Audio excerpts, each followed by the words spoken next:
Starting a business is tough, and making sales in a challenging economic climate is even harder. So resilience is key to keeping on track. But how can we manage rejection alongside the expected setbacks? To find out, I spoke with Currie OBE and founder of UPFRONT, a global organisation upskilling 10 million women. Teams at Nike, Just Eat and National Trust have enrolled their teams on UPFRONT's Bond course to transform their teams' cultures. Keep listening to hear Lauren's advice on developing resilience in sales and when to acknowledge you should probably cut your losses early on, and why getting a no quickly is a good thing.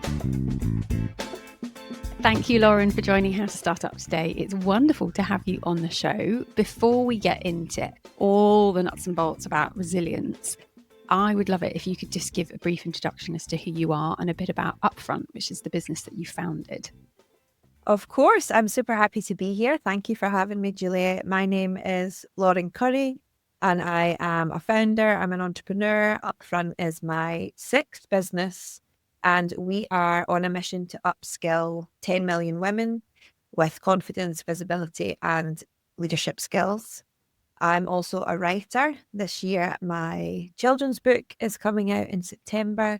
My non-fiction book is coming out in January next year. And I live in Sweden with my partner and my son, who's 7. And I'm originally from Scotland, which you can probably already tell. I was going to say that explains the beautiful light that I can see on your face, because that's not English light, that's Scandi light. I'm very jealous. Okay, I want to do about 5 episodes with you, because how you wear all the hats, how you manage a family, writing a book and running a company, I have no idea. But we're going to focus on UPFRONT today and talk about resilience in sales. We're just about to finish our sales season. We've been doing 6 months focus on all things sales, because I think a lot of founders forget that when they start a company, you need cash flow, and you can have the best idea in the world, but if you don't have any cash flow, you don't have a business. And for that comes sales. And something that's quite interesting, a lot of people say, is it product-based? Is it service-based? Are you going to do a lifestyle business? Are you going to sell it? Questions I was asked after I started, and I was like, I don't know. I know I'm a service-based business, but lifestyle business, what it is like, all of this stuff. So in terms of you've been building businesses since you left university, including UPFRONT, plus a leadership development platform and service design agencies. What did you learn the hard way when you started your business? It's always good to go in with the guts. Yes. And I think with business, there's so much you can only learn by doing. I think that's so annoying and not helpful for your listeners. And when I think back, I started my first business when I was 23, very much by accident. Didn't go through my education thinking I'm going to start a company or feeling like I was on the path of entrepreneurship. So when I look back, I definitely could write a book of all the lessons, and one day I'm sure I will. But if I was to choose the top 3, I think the first one is around energy. So I have definitely learned the hard way that my energy is my business's most precious asset, like far more than the product, the team, like it just trumps everything. Because I went for a run this morning knowing that was a preemptive strike on stress, because I've got 3 podcast recordings today, and I knew that my energy would be up if I went for a run. Yeah. And I didn't want to go for a run. It's the last thing I wanted to do, but I did it, and I'm high on endorphins now because of the energy. So how do you bring more energy into your day? So I also run. And if anybody's rolling their eyes at that, I need you to hear me in that when I moved to Sweden 5 years ago, I did not even own trainers. Like didn't grow up with people around me running. It's a very new thing for me. And part of it has been moving to Sweden where there's so much nature and it's much more safe. I hadn't actually realised how unsafe I'd felt to run in all the parts of the UK that I've lived, like I've come here. So running is definitely part of how I look after my energy. But for me, I think it's more about prioritising people and work that gives me energy and deprioritising particularly people who drain my energy. Then that's why it's a lesson I've learned the hard way. I can see looking back that I spent a lot of time with people who drain my energy and feed off my energy. Like I am a very energetic, like my friends call me a Springer Spaniel. It's like I'm naturally very excited, really enthusiastic, 100 miles an hour. And I realize now that people want to be around that and they want to suck it out of me, and it's not been good for me. Okay. That's definitely how I think about my energy as an asset. I think the second big lesson that sticks out is the relationship between marketing and revenue. And somebody, a wise man, once said to me, if you want to double your revenue, you need to double your marketing activity. And now I really live by that rule. And I really believe it to be true. It's like if you want to treble sales, treble marketing activity. And I know before we went live, you and I were just despairing at the fact that to be a founder and an entrepreneur in 2025 means you also have a full-time job as a content creator. Yeah, which takes my energy. Exactly. The guy who leads, a creative director for a content team. If your business is in a place where you have people helping you with that, you're right. It's a whole other podcast episode. But I think the relationship between sales and marketing is really important. And that lesson helped me a lot. And I think the third lesson is accepting the loneliness of this path. I think the path of being a founder, being an entrepreneur is one that is inherently lonely. And yes, we can build support systems and networks, but I think even with that support system, being a founder, especially if you're a woman, especially if your business is mission led, it's very lonely work. And I'm still learning that and learning how to navigate that. Thank you for calling that out, because a lot of people glamorize entrepreneurship and there's a lot of beating of chests in gyms saying how I'm a founder, I'm an entrepreneur. And it's like, it's really hard work. And the loneliness is something that no one talks about, because you're also the expression that you're lonely at the top. You get to Elon Musk, it's like you're looking into abyss and swallowing glass. Like you get all the bits of leftovers that no one else wants to touch. It's really hard. How do you manage your loneliness? I think it's something that I'm much more aware of and I understand a lot better. I think there's been times in my past where I have felt that loneliness and made up a story in my head that's was something that I was doing wrong, or it was something about me personally.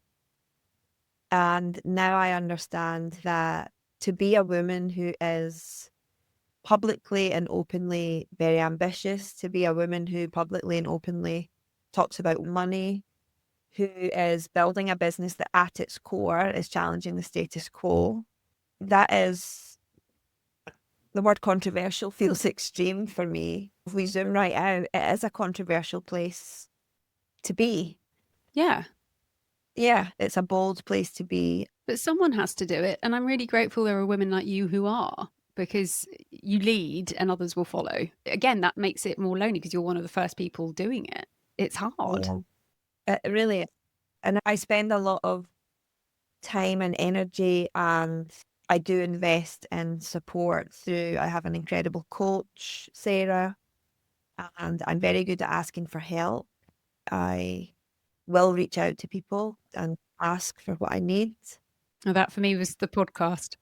Yeah, it's like combine that with living in a country away from my family and friends, having a young son, raising a family, like all of these things are not conducive to having a thriving support system of friends and family and supporters. Well, for me, it was starting the podcast, and I was by accident asking lots of people for lots of advice, and I thought I just record it, and then it's become my support and it's become my network and become my community in a very happy accidental way.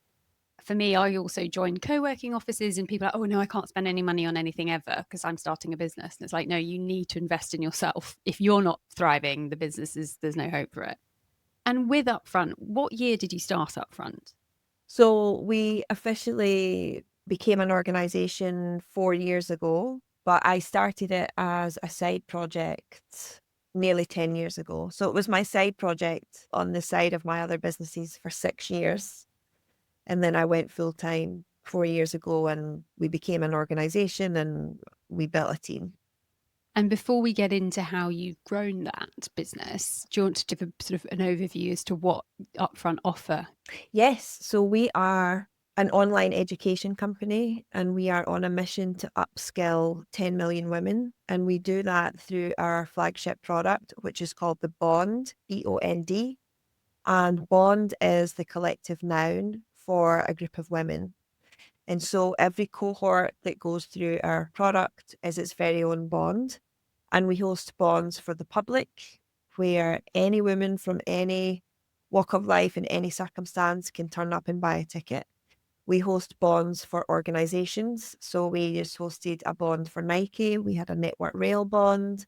We are hoping to launch a Sainsbury's bond.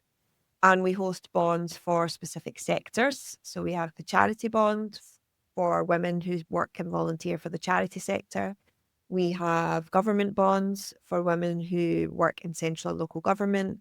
And we are just in the process of building bonds in different verticals of expertise. So we have a bond for founders and freelancers. We have a financial literacy bond, a leadership bond. And the vision that we are working towards is UPFRONT becomes the place where women come to learn.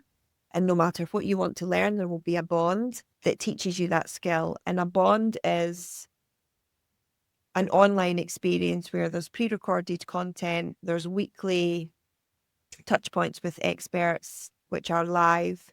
And then there's the community element, which we really emphasize because we believe that your learning is enhanced when you're in community.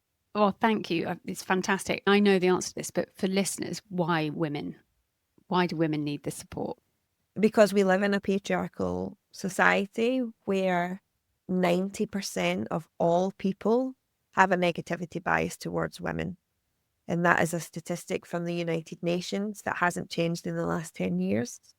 And what that means is women need specific, tailored support to learn new skills. Yeah. With that, with your growing of the business, how did you learn to sell your product?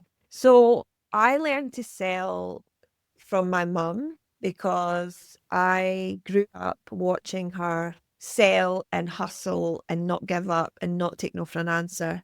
Essentially, my whole early childhood, she always had sales roles in a kind of 9 to 5 capacity.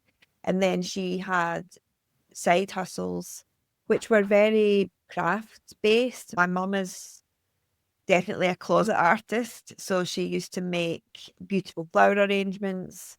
She used to make rag dolls. I remember our neighbours would bring her the fabric from their bedspread or their curtains, and she would make big, beautiful rag dolls made out of the same fabric. So I think at its core, that had a huge influence. And I very much learned by doing. As I said, when I started my first business, I was 23. We were one of the very first service design for social change agencies. And really, we were one of the first, which meant a huge amount of my job was evangelizing and inspiring and trying to convince people designers do belong in government, designers do belong in the NHS. And now that's really ordinary and boring. But at the time, people thought we were crazy. But I think I had so much fire in me for that, that I just stood on those stages and did it without really understanding the weight of what I was doing at the time. So your passion overtook any underconfidence you might have had in yourself. But for those, I mean, something that I've definitely learned backwards in starting my business is that you have to be so confident in your service that you're offering. You have to be your biggest supporter, your biggest backer. If you don't believe in it, no one else is going to. And we all know that women have crippling disbelief, crippling underconfidence, and lack resilience. This is a huge conversation to ask you, or a huge piece of advice to ask you. But what would you suggest female founders do when they start their business to bolster their confidence and build that resilience? So I think when it comes to sales and how to sell with confidence, there's 3 things that you should always do. I think the first thing is you need to make your price really easy to find and be so comfortable saying that price out loud and saying those numbers and talking about discounts or multiple contracts or deposits and like all of these things need to be so comfortable in your mouth. It's almost like I need you to practice saying them in the shower. And when you go, whether it's you have a sales deck or a website or a PDF or whatever it is, it needs to be super clear what your product costs. Like I see so many women who run businesses making their costs like a mystery, a puzzle to be solved. It's like, I just want to know, what is it you do and how much is it? How do I buy it? Like, I don't want to have to fill in forms and read pages of stuff. So make it very easy to find, get comfortable saying it out loud. The second thing is whenever you have a new interaction with somebody who's interested in your business, especially in the early days, you want to ask them really directly, where did you find out about me? Because that information becomes gold for you because you start to understand where people are finding you, and then you can double down on those things. And then the third thing is to try and get them to say yes or no as soon as possible. And I know that the advice of try and get people to say no quickly might seem counterintuitive or might make you feel uncomfortable. But the reason we want them to say yes or no quickly is so that we can know where we stand and move on. Because if it's a no, you need to know as soon as possible so that you can move on and go and find the next yes. And when I look back at my journey, I've definitely spent months and months following up, chasing, let's have another coffee, let's have another coffee. And you're 25 coffees in and there's no contract coming. There's no money coming. So I think that needs to be a really kind of firm boundary that you hold. And then 3 things that are like absolute no-nos, never do these things when it comes to sales, is never make your client do the work of figuring out time differences if they want to engage with you. And that seems so simple, but if I am hiring someone or I'm hiring a partner or a supplier and they're like, yeah, I'm in New York, it'd be fun to chat something, like I'm not going to go and figure that out. Like I need them to tell me I can meet your time, this. And of course, the big one, which we've talked about already, and I think we'll talk about some more, is around rejection and really doing the inner emotional work that you need to do so that you are not taking rejection personally. And I'm not sitting here from a place of I never take anything personally and I never get upset when they say no, or of course it's personal, and it would be naive to suggest you can get rid of that completely. But I do think you can really reduce it to a minimum where it doesn't really affect you. But you do the work to get to that place. We're taking a quick 30-second break from this episode to ask, are you thinking of starting your own podcast? If so, this is great news because we run a course that will train you how to produce your own podcast yourself. This course is for people who do not want to outsource and pay someone else to do it. You want to learn how to do it yourself. We teach you everything that you need to get up and running with your own podcast show and so much more. Just DM us at hello@Fallowfield Mason to book your spot. Someone said to me, don't waste time on worry. It's like, look at it, accept it and move on, and don't give it any more time than it's already in the past. You have to move on. And I think that's the thing when you're busy running a business. I noticed that my resilience went up quite quickly at the beginning because you just have to. You don't have the luxury to just sit and wallow. But it's interesting what you say about getting to the know quite quickly. I was kicking myself. I'm 5 years in. I should know better. I had a potential client come to me. Everyone raves about you. Everyone says you're amazing. I'm like, great, flatter my ego. That's lovely to hear. Like, all the journalists think you're the best. I was like, wonderful. I know they rate me, but I'm definitely not the only one out there. I just have to talk to you. And I was like, here are our services. Let me know if they work for what you're looking for. And she said, no, I need something a little bit different. I just need to talk to you. And I am so protective over my time and my Zoom hours. I was like, okay, she sounds interesting. I love her business. Let's have a quick chat. Got on with her so well, loved our conversation. Said, actually, I'm in London tomorrow. Why don't we meet face to face? Because I knew there was a great connection between us. I said, what's your budget for this work? It is something of interest. We could do this. Well, I'm just talking to lots of people. I don't have a budget. And I'm like, that's normally a red flag. And that's a normal, no, we don't take this any further. But we'd already built this rapport. And I thought, I'm in London anyway. I can spare an hour. Ended up being 2. Fast forward, spent a full 2 days putting a proposal together. She still hadn't given me a budget. And then she came back saying, it's so outside of what we thought we were going to spend on this. We just can't work with you. And I was like, so you do have a budget? And I put on LinkedIn, going back to our content creator point, I put on LinkedIn, and it's been our best performing post. It's like, no budget, no problem. We'll just charge you for a proposal, because I'm so done having my time wasted that I just thought that's the only way I can protect is if you're not going to put skin in the game early on, nor am I. It has to be this mutual respect. And that was the only way. I thought LinkedIn could give me some other answers. And lots of people are like, oh, have you not checked their revenue? But I support startups, so it's a bit tricky. So yeah, it's that exasperation where people waste your time. But getting to that no, I love that. I'm going to really remember this. Thank you. Is there anything else you want to share on that? Yeah, I think one piece of advice I always share, which sometimes gets a bit of a reaction, is especially for women founders, is to just bring a white man into your sales calls every now and again and just watch how the whole conversation becomes a different conversation. Oh, it's heartbreaking. Still, you think that is more effective. Of course. So play the game. Yeah. And it's not like, it's depressing, infuriating, but it's the world we live in.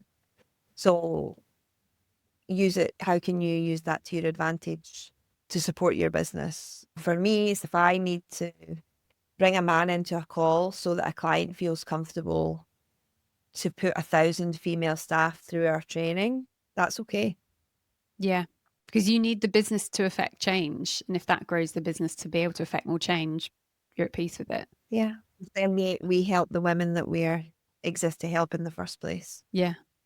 International Women's Day comes around every year. I'm like, oh, great, we get a day. And it pains me so much, but I get it. We're still not there yet. And we went through B Corp a couple of years ago, and that was fascinating to learn about the disparity. But in going back to that, our economy would, or everyone's economies would be better off if more women started businesses. Do you have some stats you could share on that?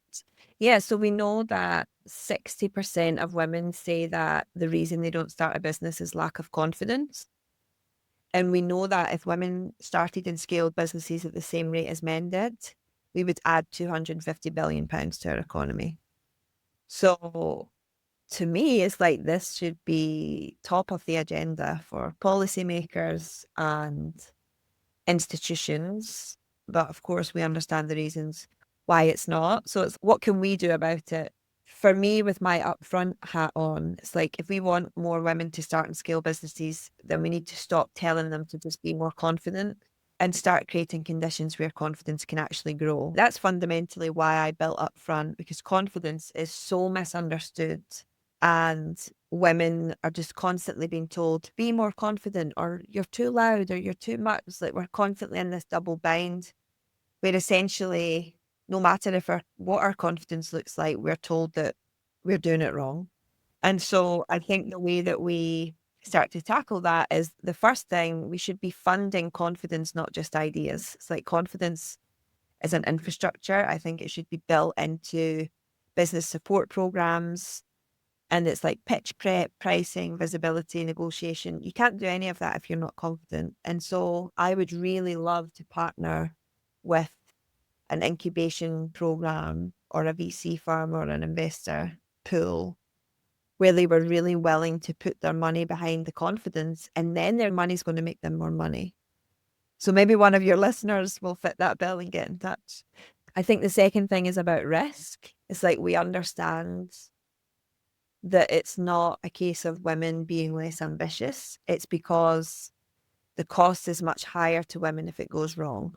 So it's like we need to think about the infrastructure around childcare, peer support, and some of that can feel almost like, oh, that's out of our hands. We would need to change the law. What can little old me do to do that? And it's yes, and we know there's a culture of female founder takedowns, and we know that we hold female founders to very different standards than we hold male founders.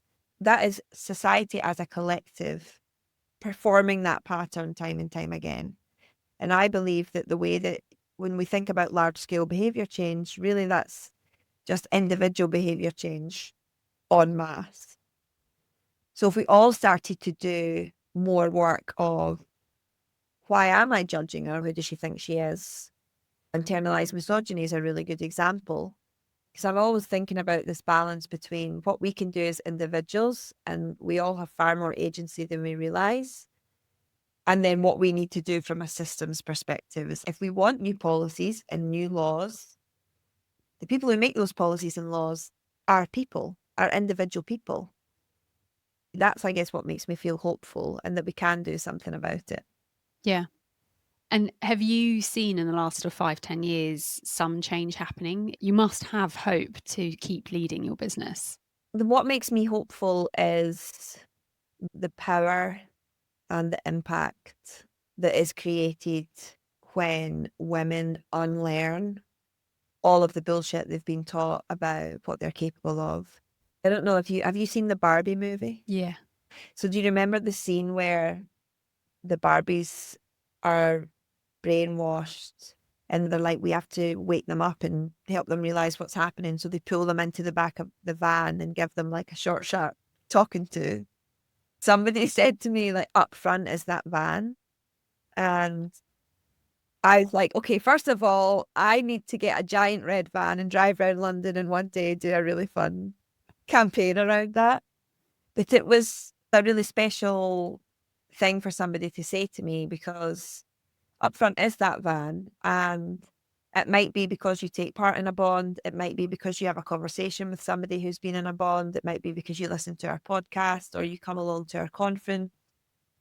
But our content is, once you put the upfront glasses on, you can't unsee it. You can't unsee how much you're apologizing for no reason, how much time you're wasting second guessing and trying to analyze what other people think about you, how much you are underpaid, undervalued, underappreciated.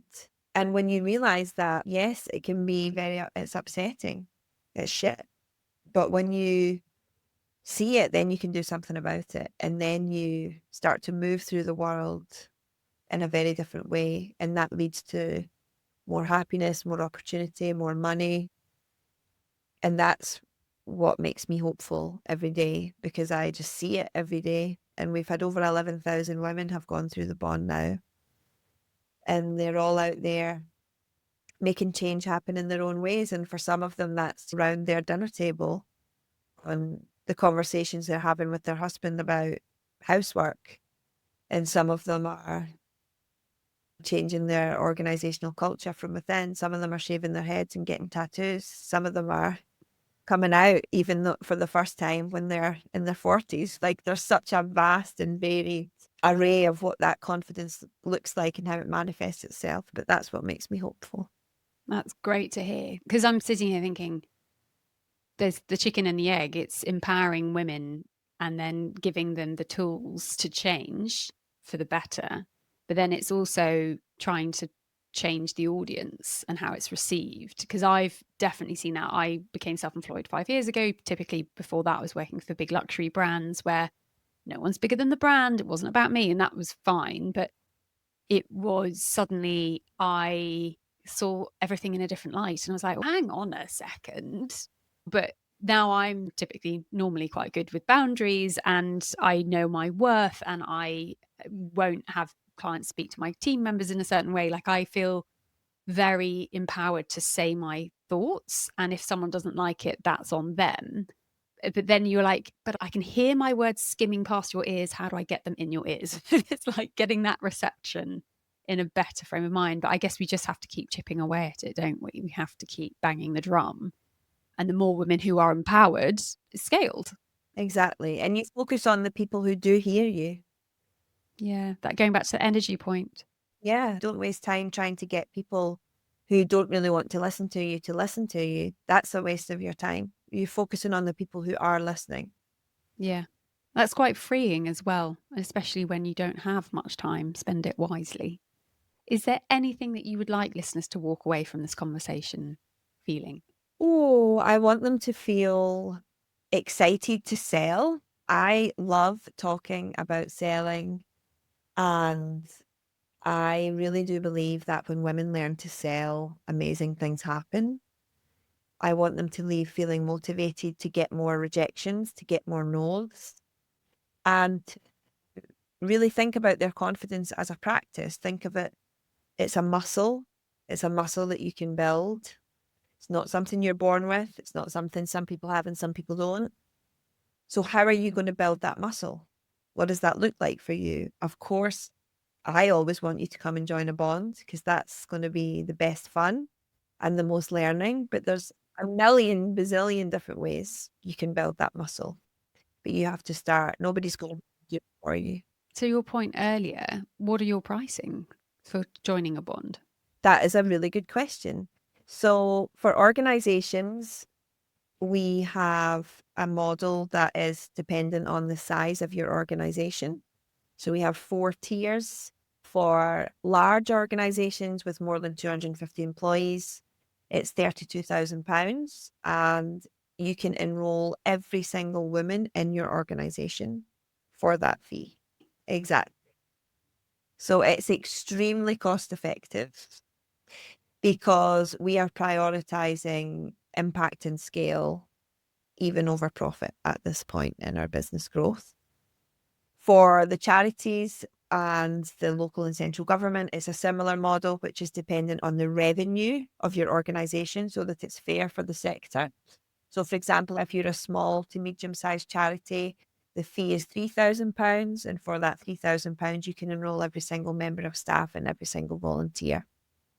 And then for our bonds where individual women come and buy a ticket, they have different prices depending on what bond it is. But for our confidence bond, it's £590, and you can pay that over a period of 3 or 4 months. That's amazing. So it is practical and accessible for women who are solopreneurs or freelancers. Fantastic. Amazing.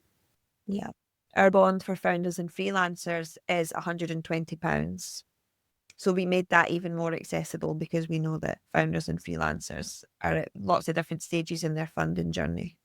Yeah, absolutely. And also, once they've invested a little bit, they'll get a taste for it because they know how impactful. They'll see the numbers come back, and it's the best return on investment. What we do is a question from our previous guest, which is Jamila Brown, who's a sustainability expert. And her question for you was, if you could start a business from scratch and do something totally different, what would it be? Oh, I love this question. And I have a million ideas of other businesses that I want to build, and some that I'm sure I will build in future. But if you ask me that right now, today in my life, where I'm living in Sweden and I've spent the last 15 years building businesses that require me to be very visible and vocal and very online, I would build a chip shop because they don't have chip shops in Sweden. You poor thing. Potatoes have a very, very high margin. Chip shops are really good businesses. If you can get the location right and you can get the footfall right, chip shops. So that's what I would build. I love it. And what would your question be for the next guest? And it could be anything on entrepreneurship. So my question for your next guest is, when did you last want to quit and what stopped you? That's a good one. I did some coaching recently and someone said, just tell yourself a truth and see how your body feels. Like, I'm tall, I have brown hair.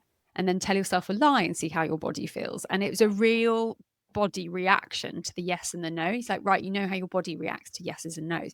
Now ask yourself a question about your business and how your body reacts. And I was like, this is amazing. I'm going to apply this to dating, let alone the business of like, should I go out on another date with that guy? No. Yeah, your body knows. Your body knows. But you asking me that question, I was like, oh, it's right in my gut of, because every day you question everything all the time. And that inner dialogue is something that sometimes I wish I could just mute. And when you're busy, it's quite good because it does quieten, but you have to constantly question stuff. And a lot of it is this a viable business? Does this have a future? What am I doing this for? What job satisfaction do I get from it? And I often land back on, even if it made no money, it gives my brain great happiness. I talk to incredible people. My colleagues are fantastic. I love the work that we produce. that's enough. And if we make money, then great. But money is the kind of means to the end. But on the bar chart of things that matter now, it's totally different to when I was gunning for a new promotion or a pay rise or a bonus or something like that. That question, I'm going to ask everyone that. That's brilliant. Yeah. I think for me, when I have those moments, I have a rule of, okay, are you tired? Do you need a snack? Are you dehydrated? And like 95% of the time, it is one of those things. And then the next day, I'm like, oh, you haven't had a break. A colleague of mine, she's like, you've not had a holiday since you moved house, and that doesn't count. You have to have a break. And I was like, I'm not leading example. She was right. And I went away and I was like, I love reading a book and lying in the sunshine. And I came back so zen. And that, you're right. It's like you're a small child. You need to just manage yourself with like, go and have a nap, go for a walk, drink some water, don't be hangry. I'm just going to go and buy lots of Snickers now. Yeah. I feel that my biggest responsibility in my job right now is managing my own energy. Oh, I love this. You're so wise to point this out. Thank you. And it is like you're a child. It's like being a child is, as you say, fresh air, daylight, water. Nature, community, connection, support. But the kicker is that you're responsible for yourself. No one else is, and no one else is going to do it for you. You have to accept that it's on your shoulders, because no one's going to feel sorry for you if you're like, I'm really tired. Everyone is. So yeah. Oh, okay. Thank you so much, Lauren. It's been wonderful chatting to you. Thank you. I've loved it. If you'd like to contact Lauren, you can find all of her details in the show notes, along with a recap of the advice that she has so kindly shared. And tune in next week to hear Amber Nuttall, founder of Extreme Hangouts, reply to her question.